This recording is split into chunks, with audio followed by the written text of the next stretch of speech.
That we have, in fact, to the day, 100 day today, kept those promises, and we are continuing to deepen the implementation of all those promises. Prime Minister Moses Nagamutu. That was yesterday as the APNU-AFC coalition government chalked up its 100th day in office. It has listed some 21 things to be accomplished within those 100 days. Among those accomplished was the reduction of the Berbice River Bridge toll, proposed increases for public servants, reduction of former president's benefits. The pension remains untouched. Waiving of duty and taxes for fuel and tools for small miners. Establishment of a National Cane and Rice Farmers Association, hosting of an Indigenous conference, and the passage of the Anti-Money Laundering Bill. Several of these are dependent on the passage of the 2015 budget to allow the funding for their implementation. Others are dependent on the PPP's support in Parliament for passage, since they require a 2/3 majority. Yesterday, Prime Minister Moses Nagamutu was asked how soon the yet unfulfilled promises would be fulfilled. Many of the plans are tied up with approval of the estimates.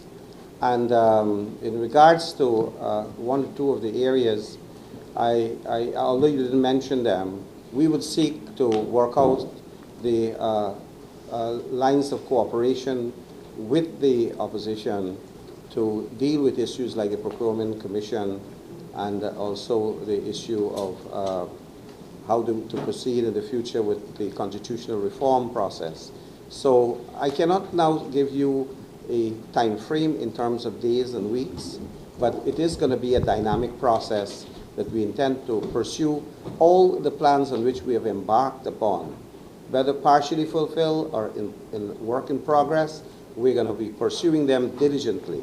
Yesterday, the Starbrook News reported that based on its investigation, 9 of the promises were done but needed the passage of the budget to give them effect. 7 were partially fulfilled and 4 were yet to be worked on.